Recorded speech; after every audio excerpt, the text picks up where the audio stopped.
So, Dr. Marquez, could you tell us a little bit about what got you interested in conversation analysis?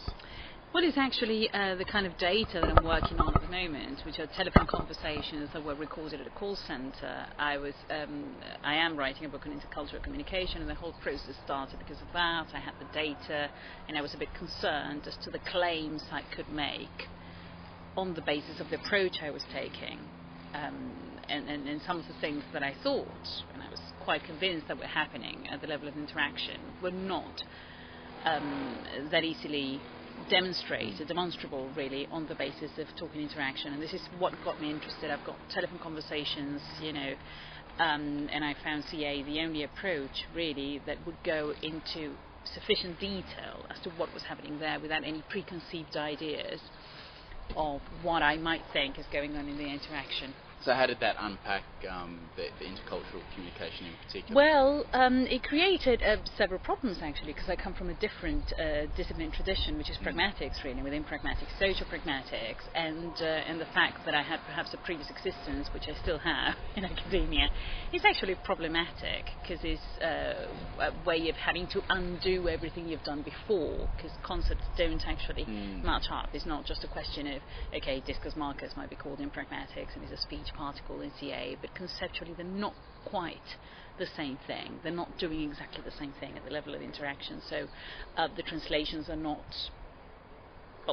achievable.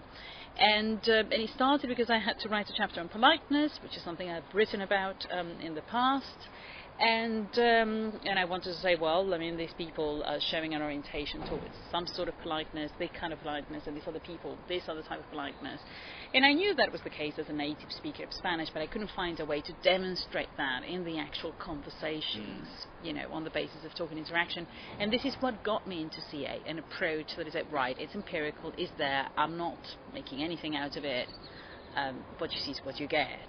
And the microanalysis, that's what really got me interested into CA. So to summarise the benefits of conversation The analysis. benefits for me are, particularly because I'm working with telephone conversations, so CA there's been a lot of work done on CA and telephone conversations, so there is a body of evidence, albeit not in Spanish, which is most unfortunate, and I'm not so sure the discipline translates that well to other languages or cultures, so that's problematic in itself. But the benefit is it looks at interaction in depth. It provides a microanalysis of what actually is happening there, and then you can draw up your own conclusion, on the basis of the data rather than on the basis of some sort of preconceived idea or some great intuition that you might well have as a native speaker. But can you demonstrate it? Can somebody else demonstrate it? Is the data open to public scrutiny? Can people see what you're doing? So in that sense, I think it's excellent. There you go. There you have it. There you have it. And I think that's great. There are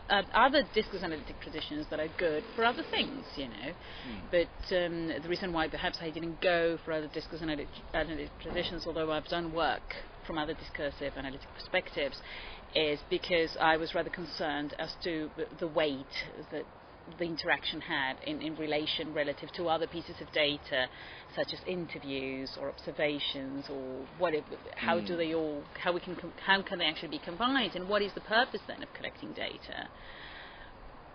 So I think CA is great for me for what I'm trying to do at the moment. I'm not saying it's without fault, because nothing is, but I think it's absolutely great. Okay, thank you very much. You're welcome.